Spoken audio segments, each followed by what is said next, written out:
Hello friends, welcome again on Rahul classes. आज की video में हम मार्केटिंग मैनेजमेंट का एक टॉपिक डिस्कस करेंगे, दैट इज़ प्राइस। जैसा कि हम जानते हैं, मार्केटिंग मैनेजमेंट चैप्टर में हमारा 4 P's हम डिस्कस करते हैं, that is product, price, promotion, place, जिसमें से हम प्राइस आज डिस्कस करेंगे। प्राइस हम किसे कहते हैं? जब भी आप कोई कमोडिटी परचेज करते हैं या कोई सर्विस अवेल करते हैं, तो परचेज करने के लिए कमोडिटी या सर्विस को अवेल करने के लिए जो आप पे करते हैं, उसे आप प्राइस कहते हैं, उस कमोडिटी या सर्विस का। अब प्रोडक्ट फेल होगा या सक्सेस होगा, उसके पीछे प्राइस का बहुत इम्पोर्टेंट रोल होता है। प्राइस की वजह से अच्छे अच्छे प्रोडक्ट भी फेल हो जाते हैं और प्राइस की वजह से ही बहुत प्रोडक्ट्स काफ़ी सक्सेस भी पा लेते हैं। तो हम कुछ फैक्टर्स डिस्कस करेंगे आज कि प्राइस को डिसाइड करते हुए किन किन बातों का ध्यान रखना चाहिए। तो हमारा पहला फैक्टर है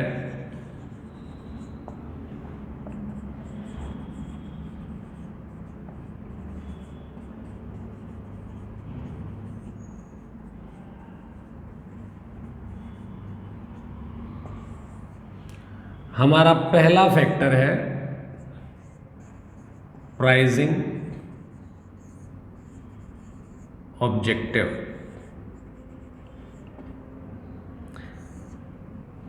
कि आप जिस तरह का भी प्राइस सेट करेंगे अपनी कमोडिटी का, आपका मकसद क्या है, उसके पीछे क्या अचीव करना चाहते हैं आप। तो पहला प्राइसिंग ऑब्जेक्टिव हो सकता है हमारा profit maximisation.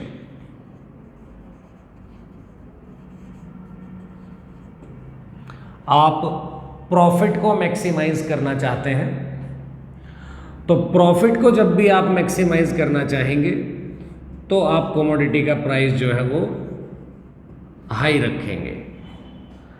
But profit maximisation वाली जो आपकी पॉलिसी होगी वो लेट तक नहीं चल सकती है, लॉन्ग रन में नहीं चल सकती है। प्रॉफिट को हम शॉर्ट रन में कंसीडर कर सकते हैं, क्योंकि लॉन्ग रन में हम कस्टमर सेटिस्फेक्शन पे ध्यान देते हैं ज़्यादा as compare to profit. Short run में हम प्रॉफिट मैक्सिमाइज करने पे ही ध्यान देते हैं। नेक्स्ट, अगर आपका ऑब्जेक्टिव सर्वाइवल है, मार्केट में सर्वाइव करना चाहते हैं आप, फॉर एग्जांपल आपका नया बिजनेस है, जहां आपने बिजनेस अपना ओपन किया है, आपके कॉम्पिटिटर्स भी बहुत हैं जो पहले से ही जमे हुए हैं।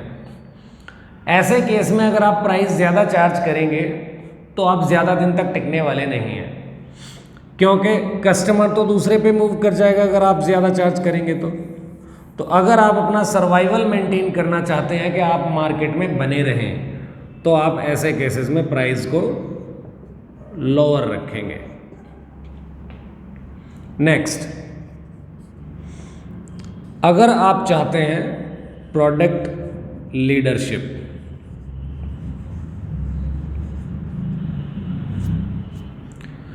प्रोडक्ट लीडरशिप का मतलब है कि आपका जो फोकस है वो क्वालिटी ऑफ द प्रोडक्ट पे है।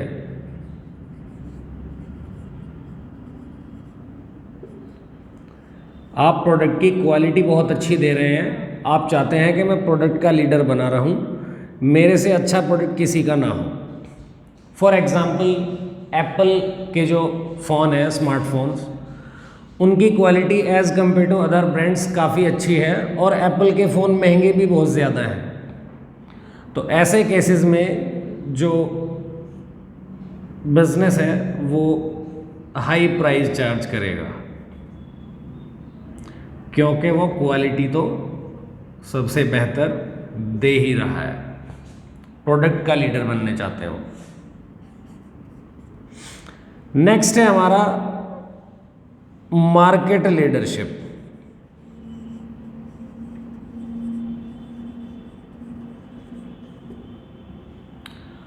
मार्केट लीडरशिप का मतलब है कि आप चाहते हैं कि आपका मार्केट एरिया ज़्यादा से ज़्यादा हो।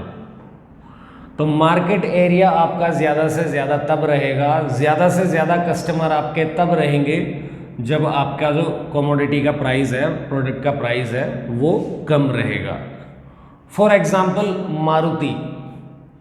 मारुति के जो कार के प्राइस हैं, जितनी भी मॉडल्स हैं इनके, उनके जो प्राइस हैं वो as compared to other brands कम है। तो मारुति आपको सबको पता ही है कि हमारे इंडियन मार्केट की तो लीडर ही है। ये है हमारे प्राइसिंग ऑब्जेक्टिव 4 कि आप जिस तरह का भी प्राइस सेट कर रहे हैं उसके पीछे आपका मकसद क्या है। उसके बाद नेक्स्ट है हमारा प्रोडक्ट की कॉस्ट।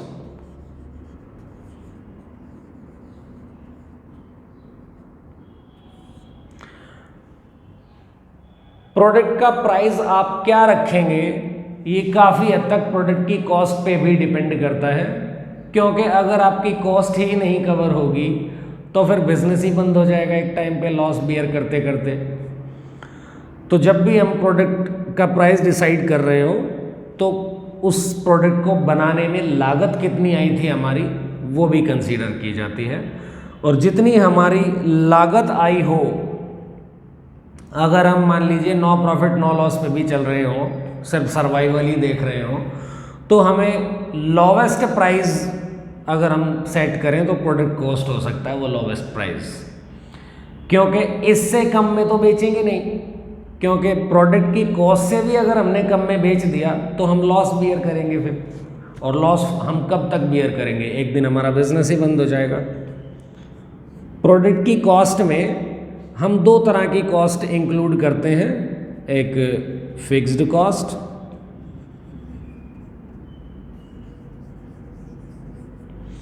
एक variable cost. As the name suggest fixed cost, ये कॉस्ट फिक्स ही रहती है, चाहे आपका लेवल ऑफ प्रोडक्शन बड़ा है या छोटा है, ये कॉस्ट फिक्स ही रहेगी।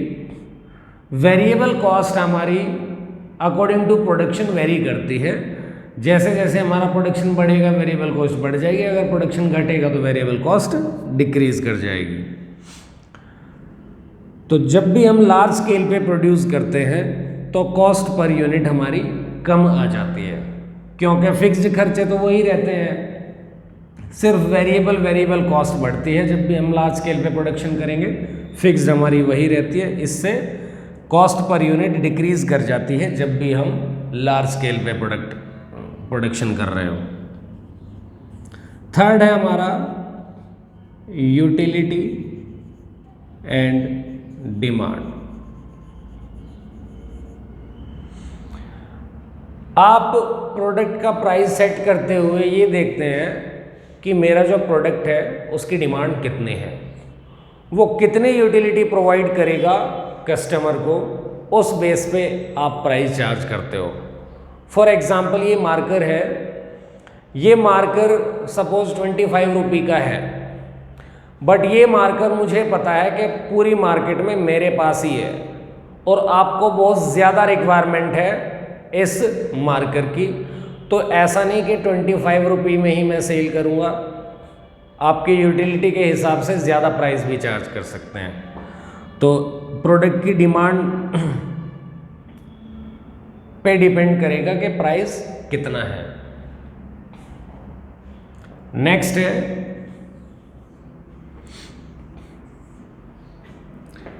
कंपटीशन इन द मार्केट या लेवल ऑफ कंपटीशन बोल सकते हैं। अगर कंपटीशन का लेवल जो है वो हाई है तो आप प्राइस कम रखेंगे, क्योंकि कंपटीशन ही इतना है कि आप अगर प्राइस को लो नहीं करेंगे तो आपका कॉम्पिटिटर कर देगा, सारे कस्टमर वहीं मूव कर जाएंगे।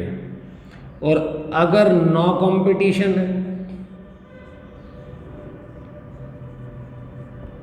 तो आप मोनोपोली भी एंजॉय कर सकते हैं, अगर आपका कोई कंपटीशन ही नहीं है तो।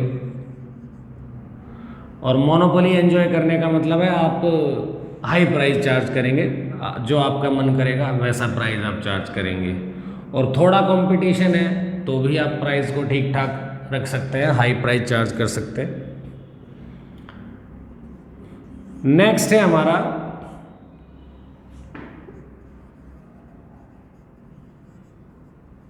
मार्केटिंग मेथड्स यूज्ड, कि जब आपने प्रोडक्ट का रेट डिसाइड किया हो तो उसमें मार्केटिंग के एक्सपेंसेस कितने इंक्लूड हैं। आपने अपने प्रोडक्ट का मार्केटिंग करते हुए बहुत खर्चे किए होंगे या नहीं किए होंगे, वो एक्सपेंसेस भी तो आप अपने कस्टमर से ही चार्ज करेंगे, मतलब वो भी तो प्रोडक्ट की कॉस्ट में इंक्लूड हो जाते हैं। जैसे आपने एडवर्टाइजमेंट दी, कई करोड़ों रुपए खर्च कर दिया आपने, उस चीज़ पे भी डिपेंड करेगा कि आपके प्रोडक्ट का प्राइस क्या होगा। आपने पैकिंग वगैरह में बहुत अच्छी क्वालिटी का मटेरियल यूज़ किया है, उन चीज़ों पे भी डिसाइड होगा कि प्रोडक्ट का प्राइस क्या होगा। तो जब भी आप मार्केटिंग करते हैं तो कुछ खर्चे होते हैं, अपने प्रोडक्ट को प्रमोट करने में आप बहुत सारे खर्चे करते हैं, उन एक्सपेंसेस पे भी डिपेंड करेगा कि आपने किस लेवल तक के खर्चे किए थे तो प्रोडक्ट का प्राइस क्या रहेगा। नेक्स्ट है गवर्नमेंट रेगुलेशंस या गवर्नमेंट रेस्ट्रिक्शंस।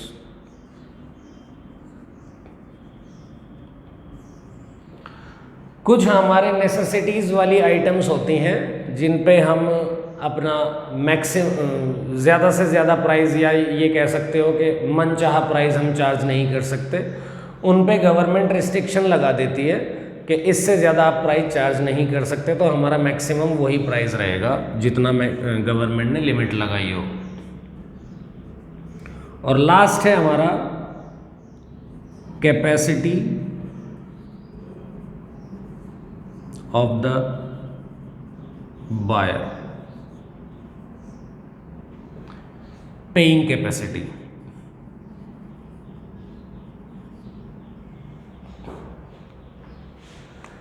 जहां भी आप अपना प्रोडक्ट बेच रहे होते हैं, आप सबको, मतलब हर बिजनेस को ये पता होता है कि मेरे टारगेटिंग कस्टमर कौन है, किन कस्टमर्स को मैं अपना प्रोडक्ट बेचना चाहता हूँ, कहाँ है मेरे टारगेटिंग कस्टमर।